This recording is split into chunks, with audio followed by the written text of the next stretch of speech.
Swastiastu. Pemirsa Bali TV, apa kabar Anda hari ini? Tentunya senang sekali saya Madenian Anggara kembali menjumpai Anda dalam program Harmoni Bali, bincang kesehatan bersama pakarnya. Pada episode kali ini kami menghadirkan seorang narasumber, yaitu Ibu Erna Arianti Kurnianingsih, SPD MSc. Beliau merupakan terapi okupasi di Rumah Sakit Wangaya. Oke, pada topik kali ini kami mengangkat peran terapi okupasi pada tumbuh kembang anak. Wah, seperti apa ya terapi okupasi itu dan apa manfaatnya bagi tumbuh kembang anak? Halo Ibu Erna. Halo Mbak. Apa kabar Ibu? Baik, sehat. Sehat Ya, tentunya ya. betul. Apa nih kesibukannya Ibu Erna saat ini? Saya saat ini seorang okupasi terapis di Rumah Sakit Umum Daerah Wangaya Denpasar. Ya, jadi sehari-hari menjadi seorang terapis okupasional. Ya. Wah, apa sih okupasional ini Bu? Terapi okupasi bisa dijelaskan? Oke, baik ya. Jadi mungkin ini hal yang baru, yang awam ya. Mungkin sekalipun dokter belum tentu mengenal okupasi terapis. Jadi kalau bicara profesi, saya adalah salah satu nakes ya. Jadi termasuk klinisi yang memang kami bekerja di unit rehabilitasi medis. Tentang okupasi sendiri, ini adalah sebenarnya kalau kita bicara okupasi terapis, itu adalah seorang tenaga kesehatan yang membantu individu untuk mandiri. Mandirinya di apa saja, banyak sekali ya.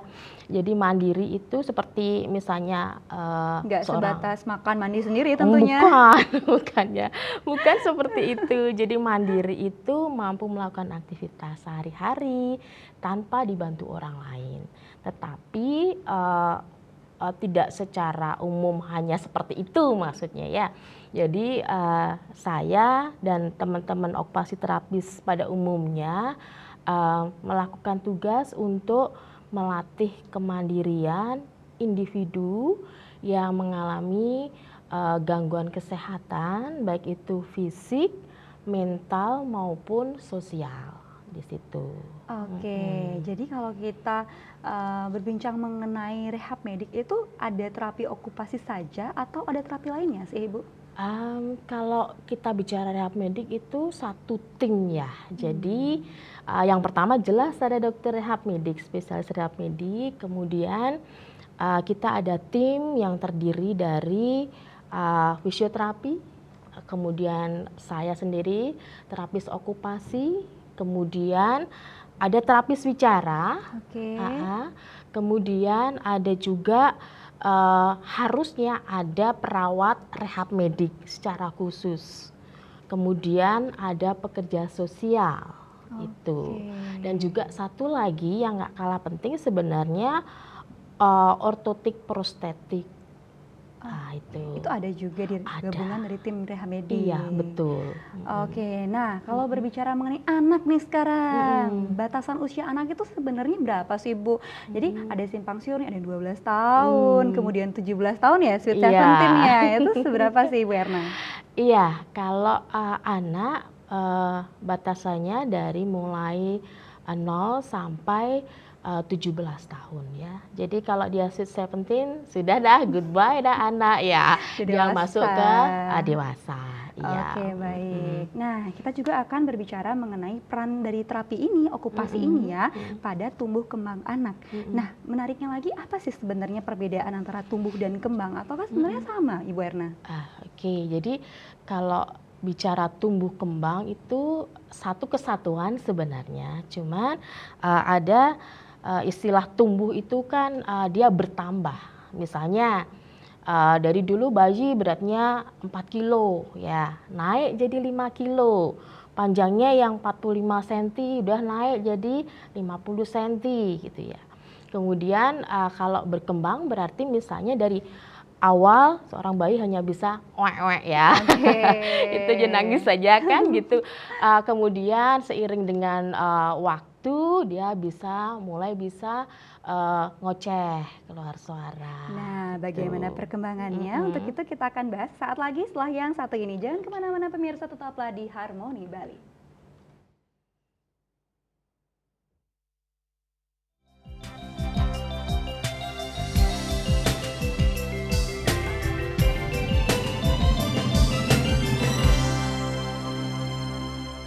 Ya pemirsa, Anda masih dalam program Harmoni Bali dengan topik kita yaitu peran terapi okupasi pada tumbuh kembang anak. Dan kami menghadirkan Ibu Erna Arianti Kurnianingsih, SPD MSc sebagai terapi okupasi anak. Baik, Ibu Erna, kita lanjut lagi Ibu ya. Tadi sejauh mana sih antara perbedaan tumbuh dan kembang tadi Ibu? Oke, iya. Jadi tumbuh dan kembang. Kalau kita bicara tumbuh, kita akan tetap tumbuh pada sampai usia tertentu, ya. Sampai usia seperti kita masih tumbuh nggak ya kira-kira? Masih tumbuh nggak? Udah enggak dong? Masih. Oke. Melebar kita. Iya, melebar kan masih. Saya nggak, Bu. Saya nggak mau melebar. Saya masih Oke. melebar ya. Kalau tinggi mungkin tidak ya, tapi masih ada fase-fase itu. Kalau berkembang, nah ini yang agak berbeda karena berkembang itu bisa maju atau bahkan dia mundur gitu. Misalnya anak ketika tadi ya lahir udah bisa uwe-uwe, terus harusnya apa dong gitu ya. Stepnya ya Ibu Stepnya ya. betul. Kalau ibu-ibu pasti sudah sangat hafal, tahu betul ya. Setelah dia uwe-uwe, mestinya dia bisa miring paling tidak di umur 1 bulan itu harus sudah miring.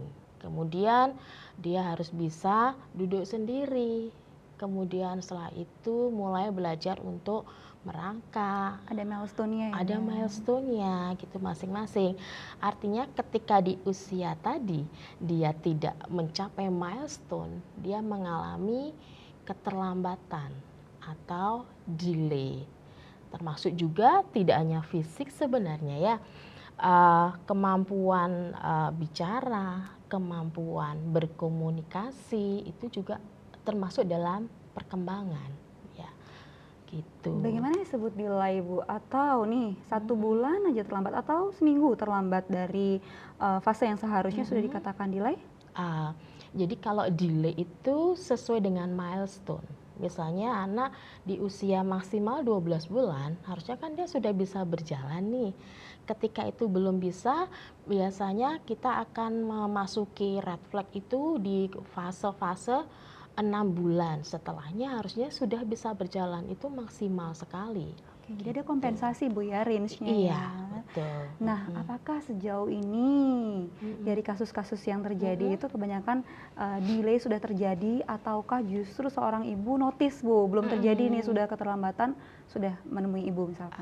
Ada berbagai macam ini ya populasinya ya. Ada memang yang ibu itu sudah benar-benar ngeh, loh kok anak saya nggak ngomong ya gitu, loh kok anak saya masih belum bisa duduk.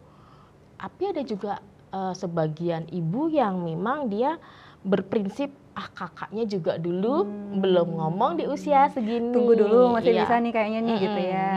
Jadi dia masih merasa aman-aman saja. Padahal sebenarnya ini sesuatu yang sudah menjadi tanda kutip kita harus waspada kan gitu. Nah ini yang kadang menjadi delay karena merasa fine-fine saja seperti anggota keluarga yang lain gitu. Tapi di lain sisi mungkin seorang ibu itu agak sensitif ya kalau dibandingkan dengan saudaranya lain atau tetangganya gitu. Ya si A sudah bisa, kok adiknya belum. Nah itu bagaimana menanggapi hal tersebut? Iya, kalau sepengetahuan dan sepengalaman saya itu responnya macam-macam. Ada yang menerima, ya anak saya memang belum bisa bicara, anak saya belum bisa berjalan nih gimana gitu.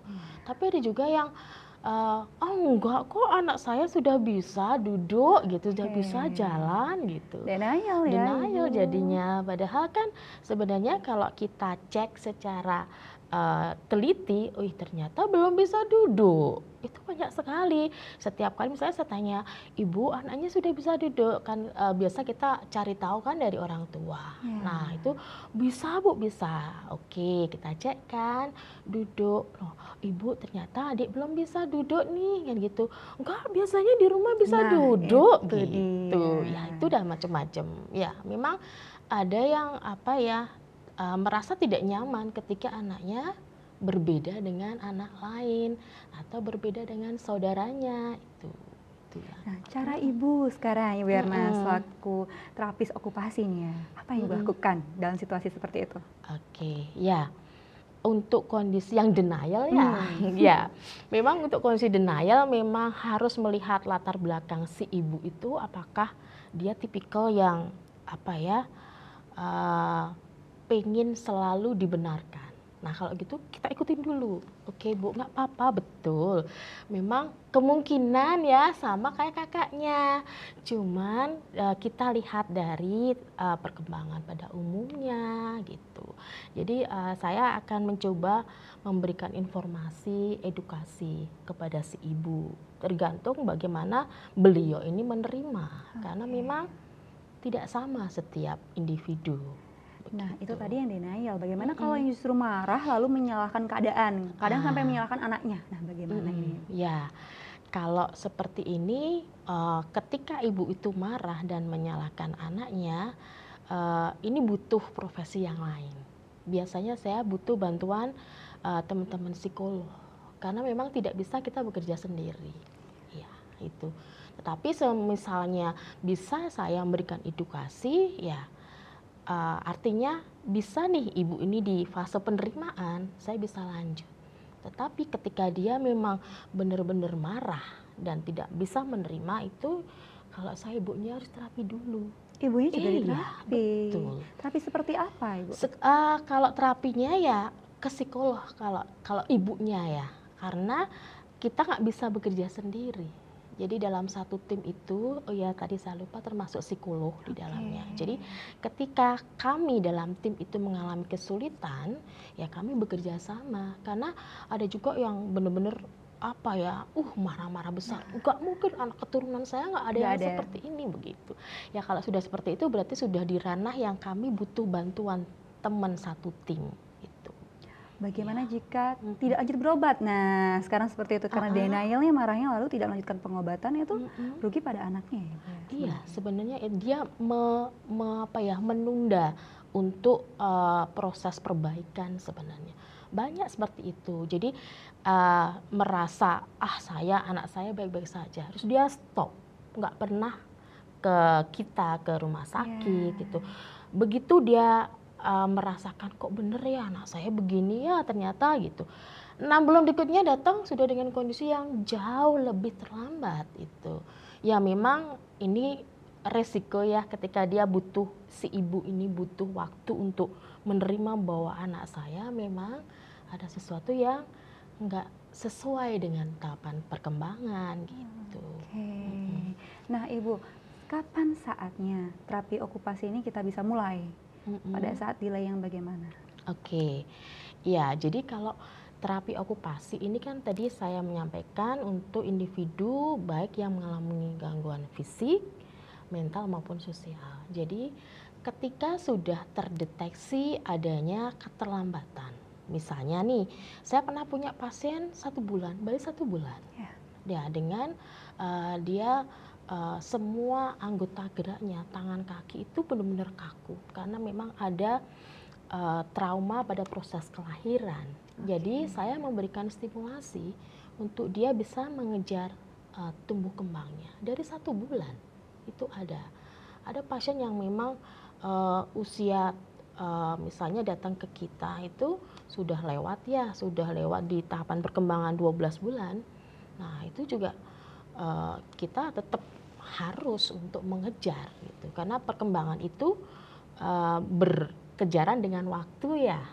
Itu. Kalau sudah terlambat nih Bu, sudah sampai tadi yang 12 bulan, itu lebih sulit nggak sih daripada yang dari awal sudah diterapi? Betul, sangat berbeda nanti progres terapinya atau perkembangannya. Jadi kalau dia semakin dini kita berikan terapi, akan semakin bagus hasilnya. Tentunya dengan kerjasama orang tua gitu ya. Nggak bisa dong kita sendiri, ya harus kita ini, nggak bisa. Karena waktu juga sebagian besar memang di Betul, rumah. iya betul Ibu. sekali. Nah, kalau Ibu menjabarkan nih terapi okupasi agar lebih paham lah ya masyarakat, terapi okupasi itu jenis terapi ngapain aja sih Ibu Iya. sebenarnya gitu ya? Iya, oke. Jadi sebenarnya terapi okupasi itu terapi yang menyenangkan. Karena main-main saya sama anak-anak itu ya. Jadi memang kita memberikan terapi untuk anak-anak dengan cara bermain. Begitu. Jadi tidak yang, kalau dokter kan dikasih obat, disuntik gitu ya. Nah, saya punya puzzle, saya punya bola, saya punya ayunan, punya perosotan, saya punya berbagai macam plastisi. Nah, dengan itu saya memberikan stimulasi. Gitu. Jadi main-main sebenarnya enak sekali loh. Kerjaan saya itu cuma main-main sama anak-anak. Itu dia. Jadi tetapi mainnya itu main yang terapeutik, yang punya efek terapi. Seperti belajar gitu. menggenggam, seperti itu Ibu. Iya, kayak yang tadi yang bayi 1 bulan tadi, saya stimulasi dengan mainan biar dia bisa mengikuti suara, kemudian berputar kepalanya, dia belajar miring, begitu. Baik. Iya. Nah, butuh durasi atau kunjungan berapa kali sih Bu biasanya untuk anak-anak dalam tahapan itu? Untuk anak-anak yang memang kondisinya sudah sangat terlambat, itu memang lebih sering akan semakin lebih bagus kita ngejar keterlambatan. Kalau kita di rumah sakit sih disarankan minimal seminggu 2 kali. Oke. Iya, tapi kan sebenarnya tidak cukup hanya dengan seminggu 2 kali gitu. Jadi Iya. di rumah pun ya Bu ya harus Di latihan rumah juga. harus, betul. Jadi enggak bisa kita pasti dengan di rumah sakit udah urusannya terapisnya gitu ya kan, nggak mungkin juga. Jadi memang proses ini kita harus saling support dengan keluarga gitu. Iya, ada nggak sih Bu misalkan nih kendala orang tuanya terlalu sibuk, jadi anaknya dititip sama pengasuh atau nenek kakeknya. Nah, Betul. bagaimana tuh? Itu banyak sekali terjadi. Dan memang berbeda nanti hasilnya ya, karena sebenarnya begini, ketika orang tua kurang waktu untuk anak itu juga bisa menjadi faktor yang menentukan keberhasilan terapi. Karena sebenarnya anak itu walaupun si ibu orang tua ini ya udah ngasih makan, sudah ngasih semua kebutuhan secara fisik, tetapi ada hal penting di situ yang memang harus dilakukan oleh orang tua sendiri gitu. Misalnya kalau dengan pengasuhnya selesai dia dengan makan, minum dan sebagainya, bisa pengasuhnya kan? Yeah. Tetapi yang tidak bisa adalah hubungan emosional, bondingnya itu. Nah, anak-anak dalam perkembangan fisik pun harus juga diikuti dengan perkembangan sosial emosionalnya. Nah, ini sangat-sangat mempengaruhi itu. Jadi kalau memang orang tuanya nggak terlibat, hasilnya sangat-sangat berbeda dengan orang tuanya sendiri. Gitu. Iya, dan kadang mungkin yang nganter anak di kunjungan pertama orang tuanya, kemudian di kunjungan berikutnya ganti orang lagi, Betul, ya neneknya betul. lah.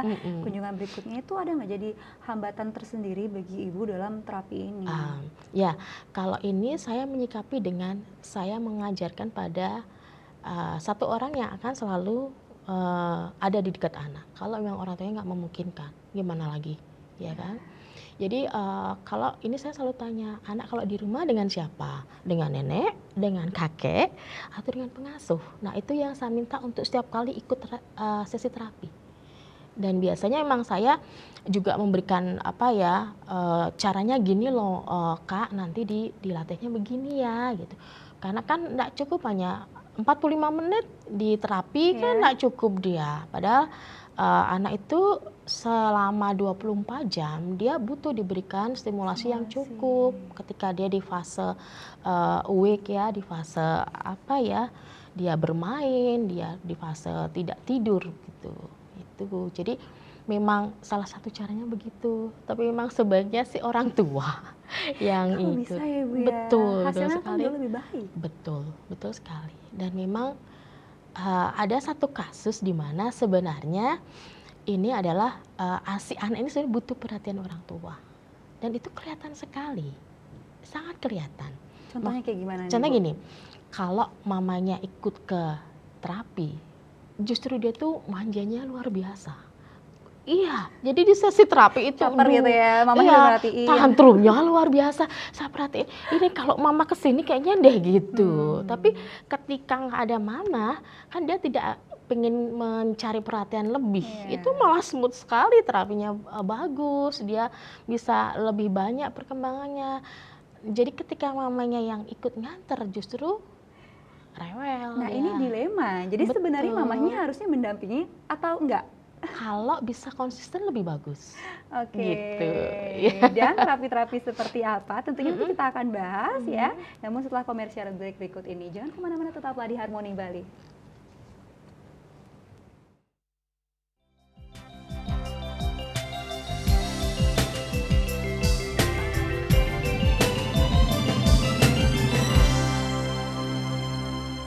Pemirsa, Anda masih dalam Harmoni Bali dengan topik kita yaitu peran terapi okupasi pada tumbuh kembang anak. Dan saat ini kami membuka layanan interaktif bagi Anda yang ingin bergabung bersama kami di 0361 894 8400 atau 0361 894 8401. Anda dapat langsung bertanya kepada Ibu Erna Arianti Kurnianingsih, SPD MSc, mengenai permasalahan tumbuh kembang anak dan juga terapi okupasi. Baik Ibu Erna, kita lanjutkan lagi Ibu ya. Nah, dari kasus-kasus jauh ini yang Ibu tangani, nah itu dalam kondisi tertentu apakah anak membutuhkan terapi okupasi ini? Iya, jadi kalau kita lihat sekarang ini ya, sebenarnya banyak sekali yang bisa dilayani oleh okupasi terapis ya. Tapi kebanyakan memang penyakit atau gangguan yang terdampak dari kemajuan teknologi nih sebenarnya. Salah satunya adalah autis, kemudian hiperaktif gitu ya. Jadi secara tidak langsung beberapa anak mengalami autis bukan karena hal yang terkait dengan medis pada umumnya, tetapi justru karena paparan dari layar atau gadget yang tidak tepat waktu. Itu dia. Ini udah mulai nih ya, Bapak Ibu di rumah mulai tidak tepat waktu seperti apa ini Ibu Erna? Mulai boleh, nah sekarang ini pertanyaannya, mulai boleh menggunakan gadget deh? Baik ya, sebenarnya kalau kita bicara boleh untuk pegang gadget, anak itu sebenarnya adalah fase di mana dia harus belajar mengeksplorasi lingkungan dan juga dirinya sendiri. Jadi kalau dibilang boleh karena sekarang kita di zaman dengan IT, ya kita di sekolah pun anak terpaksa harus bawa handphone, begitu ya. Nah kalau kita bilang kapannya, sebaiknya ketika anak sudah bisa berbicara dua arah.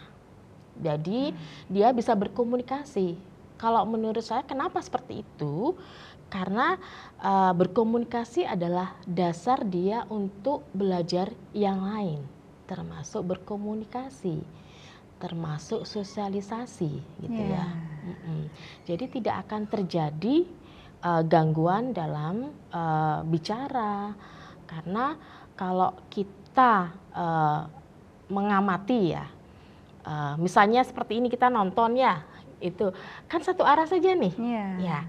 Jadi dia tahu tapi nggak bisa ngomong gitu, karena nggak tahu caranya ngomong, karena nggak pernah ditanya kan. Kalau seperti ini nggak bisa langsung kita berinteraksi. Nah termasuk ketika anak ini belum lancar bicara, termasuk belum mampu untuk membedakan mana yang real dan tidak real. Nah itu di waktu itu. Kalau bicara tentang usia, ya paling tidak dia sudah di umur 7 tahun. Oke, wah ini kayaknya banyak nih jadi Bapak Ibu lah, anak saya belum 7 tahun, bagaimana? Ini Sudah gimana, terlanjur Ibu Yana? ya. Tapi di bawah 7 tahun tapi sudah bisa komunikasi 2 arah. Nah, bagaimana Iya. Ibu Erna? Jadi sudah bisa komunikasi 2 arah. Di bawah 7 tahun sekarang tuh banyak sekali anak-anak, bahkan belum sampai usia 3 tahun. Apakah sudah boleh nih pakai gadget? Sebenarnya tidak boleh. Tawar-tawar menawar nih mulai. Iya, tidak boleh. Tidak boleh. Oke. Karena sebenarnya gadget itu selain ke arah komunikasi juga paparan ininya kan tidak bagus ya, Radiasinya. radiasinya. Kemudian ketika anak diberikan gadget, pasti orang tua kan punya maksud nih, kenapa nih kasih gadget kan gitu ya. Ya anak saya udah 2 tahun dah, udah bisa saya lepas, saya tinggal sambil ngerjain apalah, ngerjain ini, pokoknya semuanya beres gitu, anaknya diem. Biar diam, biar degeng gitu ya. Betul, ya degeng. Nah, tapi degengnya tuh berlanjut nanti. Nah ini. Jadi diam-diam nggak bisa ngomong, Nggak takutnya bisa di sana. ngomong gitu dia. Jadi kalau kita tawar menawar ya memang kalau saya sampai anaknya bisa ngomong 2 arah dulu. Ada loh yang sejak lahir itu langsung dikasih handphone di depannya. Saya ada pasien seperti itu. Kenapa? Karena orang tuanya kerja. Dan waktu itu yang ada cuma anggota keluarga yang juga sibuk kan. Kita tahu kan di rumah kan tak ada yang tidak sibuk ya. Ada yang menjahitan, ada yang kuliah online. Akhirnya jadilah bayi tadi terpapar sejak lahir gitu. Nah, kalau misalkan ini orang tua mengatakan bahwa sebentar aja kok. Nah, gitu sekarang durasi berapa lama sih yang memang wajar kita berikan dari pajanan gadget itu kepada anak-anak Ibu? Kalau durasi kita lihat umur ya, dan juga satu fokus. Artinya begini, ketika anak belum bisa fokus, dia tidak bisa diberikan paparan gadget. Itu. Nah, fokusnya anak itu bervariasi. Tapi normally anak itu di usia sebelum 1 tahun itu sudah mulai untuk fokus karena dia belajar jalan kan harus fokus nih, belajar bicara kan mulai dari minimal 6 bulan itu kan sudah ngoceh nih. Nah mestinya ketika dia di 1 tahun mestinya sudah bisa fokus, tapi bukan berarti boleh dikasih gadget ya gitu. Jadi batasannya adalah fokus, minimal fokus itu fokus, kemudian syukur lagi kita tahan dulu dah sampai dia bisa berkomunikasi 2 arah. Tapi fokus itu nomor 1 karena biasanya yang saya kejar di proses terapi fokus juga. Oke. Iya. Jadi kalau sudah kehilangan fokus dia nggak bisa belajar apa. Gitu. Nah, tadi sudah tawar-menawar mengenai durasi gadget ya Bu ya. Nah, sekarang apa sih akibatnya nih kalau penggunaan gadget terlalu dini? Ya, itu dia. Ya, tadi kalau kita ngasih terlalu awal, akibat yang pertama selain dia memang ada gangguan bicara, paparan iklan atau apapun yang di gadget itu yang terlalu cepat itu akan kebanyakan berdampak pada hiperaktivitas anak.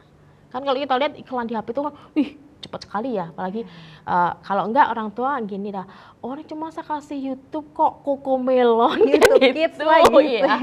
Padahal Cocomelon, iya Cocomelon, tetapi kan banyak sekali iklannya berseliweran. Nah, kenapa dia bolak-balik, nggak pernah ada yang dia fokus satupun?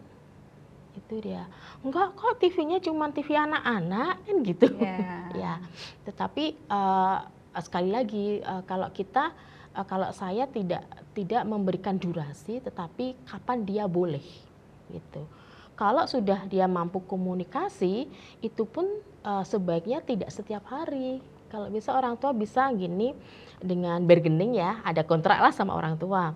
Boleh kok pegang handphone pada saat dia tidak sekolah. Tapi nggak seharian juga ya kan gitu. Nah, kadang Ibu lagi nih, nggak HP, nggak tab kok, tapi TV kan jauh. Nah, sama nggak sih sebenarnya Ibu? Sama, ya. Jadi TV pun, apalagi sekarang TV kan ada YouTube nih. Ya kan kalau anak-anak jarang dia nyari yang kayak berita atau sesuatu yang formal seperti ini, atau misalnya nonton apa ya, gogoh gitu kan, setiap hari kan gitu. Dia yang dicari apa? yang menyenangkan dia Iya. kan itu game. Di Hmm. TV sekarang ini pasti setiap keluarga pasti lah punya fasilitas itu. Ada siaran atau video-video pendek. Oke. Itu salah Nah, satunya. kalau kita kembali Mm-mm. kepada hiperaktif tadi Ibu Mm-mm. katakan. Nah, sebenarnya sama nggak sih sama namanya autis? Autism, Nah, ya. sama nggak? Ada persamaannya, jadi di dalam tanda gejala autis itu juga muncul hiperaktif.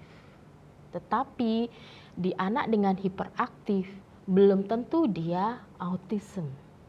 Bedanya di mana? Ya, jadi kalau anak dengan hiperaktif dia masih bisa nih kontak mata seperti kita sekarang nih.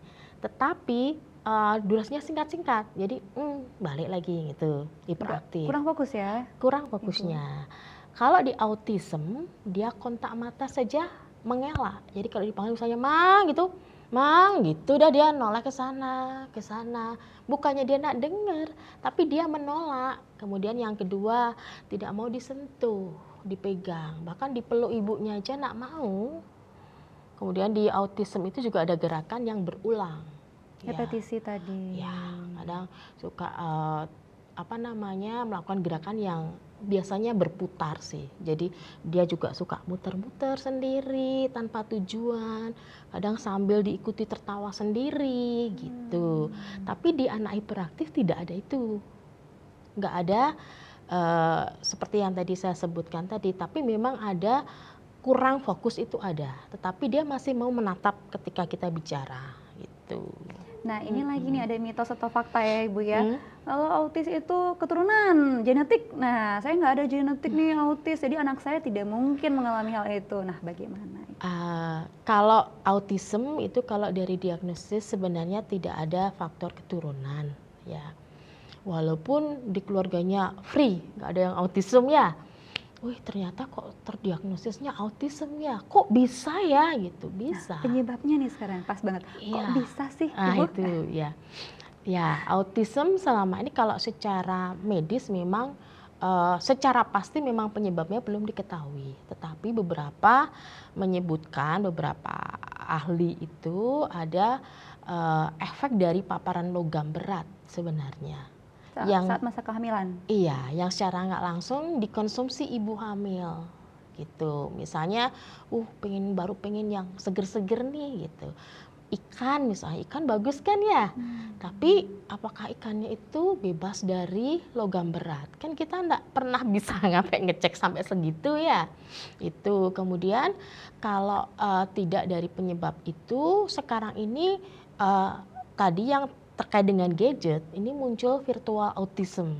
Apa itu sebenarnya virtual autism gitu ya? Yeah. Jadi virtual autism itu memang gangguan autism yang terjadi karena paparan gadget yang tidak pada waktunya tadi itu. Dan sekarang banyak yang terjadi karena itu. Justru karena itu. Makanya di keluarga free nggak ada yang autism kan? Kenapa anak saya autism kan gitu? Itu yang menjadi hal yang susah diterima oleh orang tua pada umumnya gitu. Kalau dari angka kejadian dari kasus yang Ibu tangani lebih banyak autis atau hiperaktif ini? Hampir sama. Jumlahnya hampir sama. Dan untuk penanganannya lebih mudah yang mana Ibu sesungguhnya?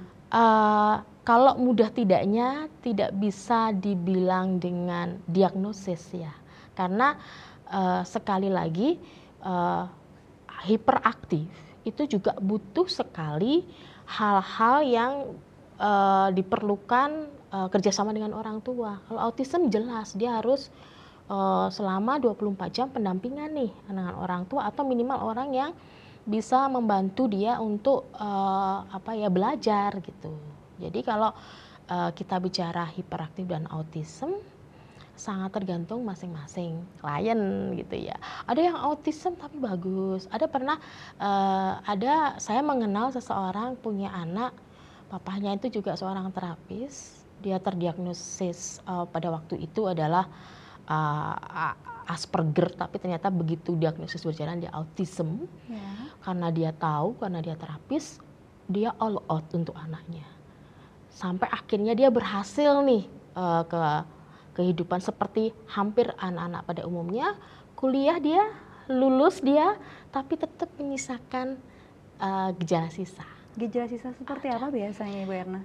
Ada hiperaktifnya, tapi tidak yang mencolok kayak waktu kecil gitu. Jadi kadang ketika hiperaktifnya tuh tidak di ngomong, tetapi di aktivitas fisiknya gitu. Tapi dia berapa ya? Saya menilai 98% itu sudah dalam tanda kutip seperti anak yang lain, karena lulus dia kuliah. Iya. Dan itu karena all out sekali orang tuanya, sampai benar-benar dia mencari tahu bagaimana caranya saya menyembuhkan anak saya. Jadi Gitu. memang perlu adanya peran serta seluruh daripada keluarga Ibu ya, Betul anggota sekali. keluarga. Iya. Oke, Itu. dan untuk sekolahnya Ibu sekarang ya, apakah anak yang hiperaktif atau autis ya harus berbeda sekolahnya dengan sekolah pada umumnya? Iya, kalau kita bicara di Indonesia pada umumnya, saya bilang kalau kita bilang harus berbeda ya iya ya dan tidak, karena begini, tergantung tempatnya ya. Jadi kalau di Indonesia belum semua masyarakat menerima ada siswa berkebutuhan khusus di dalam sekolah umum gitu. Tapi ada satu kota yang memang dia sudah benar-benar layak untuk anak dengan seperti itu gitu. Mau menerima gitu. Yang bagaimana yang mau menerima nih ya? Penasaran ya pemirsa ya. Namun kita akan bahas setelah yang satu ini. Tetaplah di Harmoni Bali.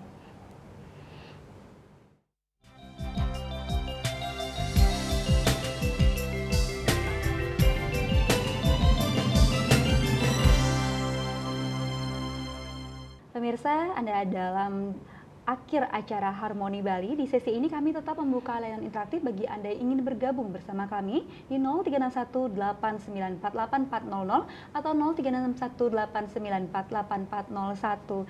Di sini masih ada Ibu Erna Arianti Kurnianingsih, SPD MSc, dan beliau sedang membahas mengenai topik kita, yaitu peran okupasi pada tumbuh kembang anak. Nah, Ibu, tadi sempat kita terputus ya mengenai pembahasan pendidikan seperti apa sih yang dibutuhkan formalnya ya bagi anak-anak dengan kebutuhan khusus ini.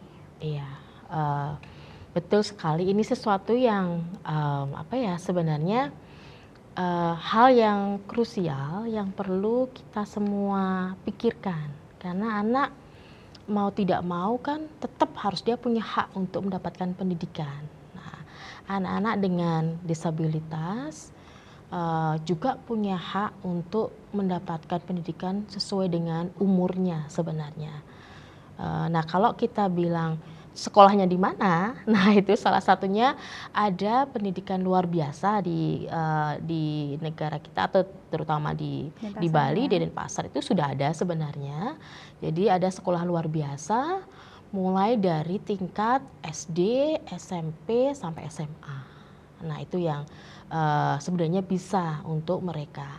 Tetapi ternyata di masyarakat itu juga banyak sekali anak-anak berkebutuhan khusus, tapi tidak memungkinkan untuk tertampung di sekolah luar biasa. Akhirnya ya harus mengikuti sekolah di sekolah umum begitu. Nah, ini yang menjadi sesuatu yang penting, karena memang ketika kita menempatkan anak berkebutuhan khusus di sekolah umum, dia butuh sekali pendampingan.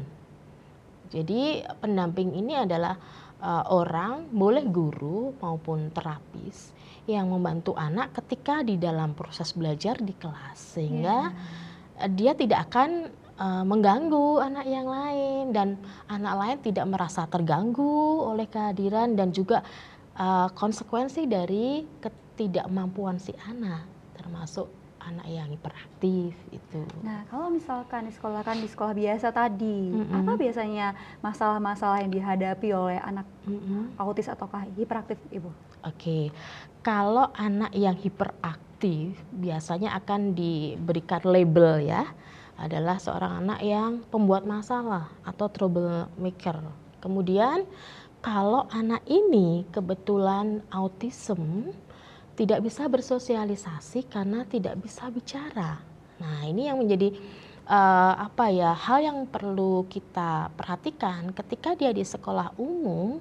Ini yang harus difasilitasi, karena beberapa anak yang terpaksa, anak dengan disabilitas, dia terpaksa di sekolah umum, bahkan sampai dibully.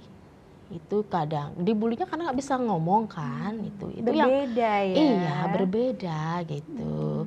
Kalau yang hiperaktif biasanya tidak disukai oleh teman-temannya satu kelas gitu. Aku nggak mau duduk sama kamu nakal sekali gitu. Nah, Itu ini dah. ini Bu ya, perbedaan nakal, tidak bisa diam gitu Nah, ya, itu. dengan hiperaktif itu seperti apa sih gitu ya? Karena memang Iya. anak-anak kan pada umumnya memang Emang nakal. nakal Iya. dan sulit diam Ibu. Ini Iya. takutnya salah-salah nanti pemirsa di rumah, aduh anak saya ini kayak nakal dan nggak bisa diam, periksa deh ke Ibu Erna gitu nanti. Ya, jadi kalau nakal dalam artian masih wajar ya. Artinya kan dia masih ketika saatnya harus duduk bisa seperti teman-temannya, ngikuti gurunya nulis-nulis, mau ikuti instruksi, mau diem dah di situ, paling colek-colek atau mau kemarin aku dicubit sama ini anak nakal nih gitu. Itu belum tidak termasuk ke hiperaktif ya. Tetapi kalau dia sudah mulai mengganggu, kemudian sudah tidak bisa menjalankan perannya sebagai seorang siswa, kan siswa kan kalau pas di kelas kan perhatiin gurunya kan, nggak yang aneh-aneh, wih manja di ininya, keluar kelas lewat jendela, naik di atas bangku. Jadi memang kontras ya perbedaannya Iya, sesungguhnya Ibu ya. betul sekali. Nggak bisa diem, suka usilin temennya tapi usil yang sudah tidak bisa ditoleransi. Nah ini memang kita harus mulai aware nih, anak ini hiperaktifnya sudah benar-benar mengarah ke satu gangguan, bukan karena tahapan perkembangan tadi ya. Karena di tahapan perkembangan memang anak kan ada fase hiperaktif itu. Nah, kalau pertanyaannya sekarang Bapak Ibu nih, apakah nih anak saya sudah terapi sekian lama gitu ya Bu ya, memang pasti membosankan atau menjenuhkan ya.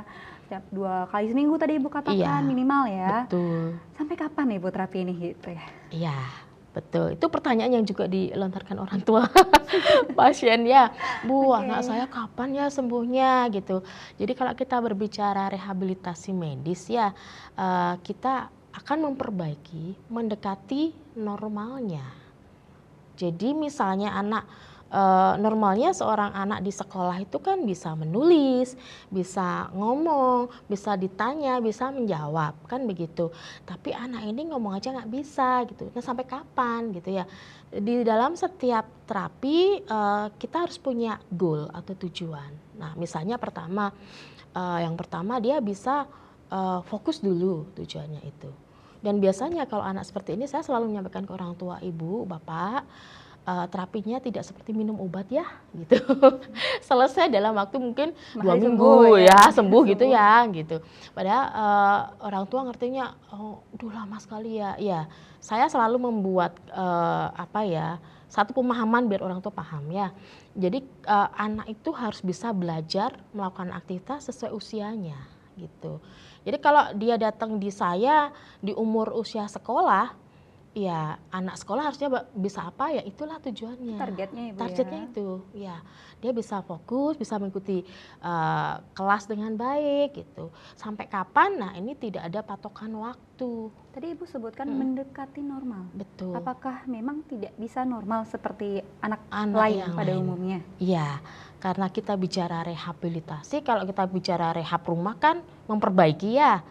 Kan nggak bisa sama persis, misalnya temboknya ngelupas atau yang paling ekstrim misalnya habis terkena sesuatu sampai dia pecah ya, otomatis kan nggak sama persis. Nah sama juga dengan merehabilitasi artinya memaksimalkan fungsi, mendekati normalnya. Misalnya kayak tadi anak yang dengan autism paling tidak dia bisa melakukan aktivitas untuk membantu dirinya sendiri. Misalnya di sekolah ya, dia bisa ke sekolah, bawa tas, bukunya benar, bisa membaca, menulis. Tidak harus yang perfect, harus seperti anak yang lain, berprestasi. Buru-buru ke sana, dia bisa mengikuti saja itu sudah satu goal yang sangat luar biasa gitu. Kalau untuk anak hiperaktif, berbeda karena sedikit saya menyampaikan hiperaktif itu ada beberapa anak ternyata ketika kita tes intelijensi dia di tingkatan di atas rata-rata. Anaknya pinter, tetapi memang dia harus melalui fase itu gitu. Dan kenapa dia hiperaktif? Karena kalau bahasa sekarang kepo ya sebenarnya. Jadi anak hiperaktif itu sebenarnya sangat fokus pada hal tertentu, tapi tidak fokus pada hal yang menurut dia itu enggak level saya udah bisa itu, makanya nggak perhatiin guru. Aku sudah bisa Bu Guru, gampang itu matematika gitu. Tapi sebenarnya memang dia sudah bisa, hanya cara belajar dia nggak sama dengan anak lain. Gitu, ada sisi lain hiperaktif itu. Ini mungkin juga Bapak Ibu orang tua di rumah, aduh anak saya nggak bisa diam, pinter nih gitu, neneknya anak pinter nih makanya nggak bisa diam. Nah, kadang jadi gitu ya Bu ya. Iya, tapi itu memang harus diikuti dengan tes IQ ya. Jadi saya kadang menyampaikan, coba Bu, kalau memang sudah memungkinkan untuk tes IQ, coba cek gitu. Benar, sebagian besar memang dia intelijensinya di atas rata-rata. Ada pasien saya yang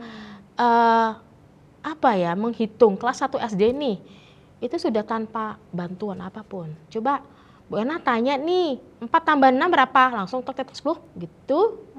Padahal hiperaktif loh itu. Sampai dokter itu, ih pinter ya dia. Itulah Dok, karena saya lihat secara ini pun tes intelijensinya tinggi sekali gitu loh. Dan komentarnya di situ di atas rata-rata. Ada juga anak yang autism walaupun komunikasinya tidak dengan verbal, tapi dia superior nih. Iya, memang sebenarnya gini, kalau saya, anak dengan disabilitas itu sebenarnya punya kelebihan juga, tetapi mungkin kita enggak semua orang tahu kelebihannya dia apa. Belum ditemukan ya. Betul, Bu, ya? yang dilihat nih kelemahannya aja kan, itu sih sebenarnya. Jadi ya tergantung tadi lingkungannya, bagaimana dia bisa memfasilitasi anak menemukan potensinya itu. Nah sekarang waktunya message nih dari Ibu Erna ya, untuk pemirsa yang mungkin mulai worry dengan tanda-tanda yang Ibu Erna sampaikan tadi. Apakah anak saya mungkin autis atau hiperaktif dan membutuhkan terapi okupasi? Ya, ya. Untuk Bapak Ibu yang ada di Denpasar dan sekitarnya mungkin bisa sampai kemana-mana ya. Luar Bali juga bisa. Seluruh Bali ya. Jadi ketika kita melihat anak-anak kita kok hiperaktifnya tidak seperti anak yang lain ya, mengkhawatirkan gitu ya. Atau mungkin anak ini kok nggak ngomong-ngomong seperti anak yang lain nih. Sebenarnya sudah umurnya 3 tahun. Nah, ini sebaiknya sudah mulai untuk mencari tahu informasi. Boleh cek dulu ke dokter, kalau memang nggak ada apa-apa, boleh dilihat nih perkembangannya. Setelah 1 bulan, 2 bulan, ada nggak perkembangan. Kemudian sebaiknya juga dilihat nih, anak saya umurnya misalnya 3 tahun, harusnya bisa apa ya? Kalau dulu atau anak yang lain, 3 tahun tuh dia sudah bisa bicara banyak sekali atau sudah bisa lompat, bisa lari, tapi kok ini nggak bisa ya. Nah itu sudah mulai kita harus cek, kita harus tanya. Yang pertama tuh tanya, sebaiknya tanya, jangan malah menyembunyikan enggak anak saya baik-baik saja. Nah itu lebih baik kita mencari tahu supaya tidak terlambat, karena kalau sudah terlambat akan lebih susah untuk mendapatkan progres yang lebih bagus. Dan juga sekarang take home message buat orang tua di rumah yang memiliki anak dalam kondisi keterbatasan, silakan Ibu Erna. Untuk Bapak Ibu yang memiliki anak dengan keterbatasan, jadi kita memang harus pertama menerima dulu, kemudian mencari bantuan, dan juga yang terakhir adalah mencari tahu sebenarnya di balik kelemahan ini pasti ada sesuatu yang istimewa nih yang harus cari tahu. Boleh nanti tanya ke psikolog atau Bapak Ibu bisa mengamati sendiri. Oh anak saya ternyata pinter ini ya menyanyi gitu misalnya. Atau memang dia pinter melukis. Nah itu potensi. Jadi tidak semua anak berkebutuhan khusus itu pasti hanya kekurangan. Dia pasti punya kelebihan. Hanya saja kita belum tentu paham apa kelebihannya. Kita sibuk sendiri ya dengan kekurangannya. Betul, betul sampai lupa mencari tahu. Apa ternyata anak saya juga punya kelebihan loh gitu. Bagus sekali Ibu ya, penjelasannya sangat menarik dan juga di sini Bapak Ibu juga mendapatkan informasi yang sangat lengkap dari Ibu Erna pastinya. Baik pemirsa, saya Madenian Anggara mewakili seluruh kru yang bertugas pamit undur diri. Nantikan tayangan harmoni yang lebih menarik di episode mendatang. Terima kasih dan sampai jumpa. Om Santi, Santi, Santi Om.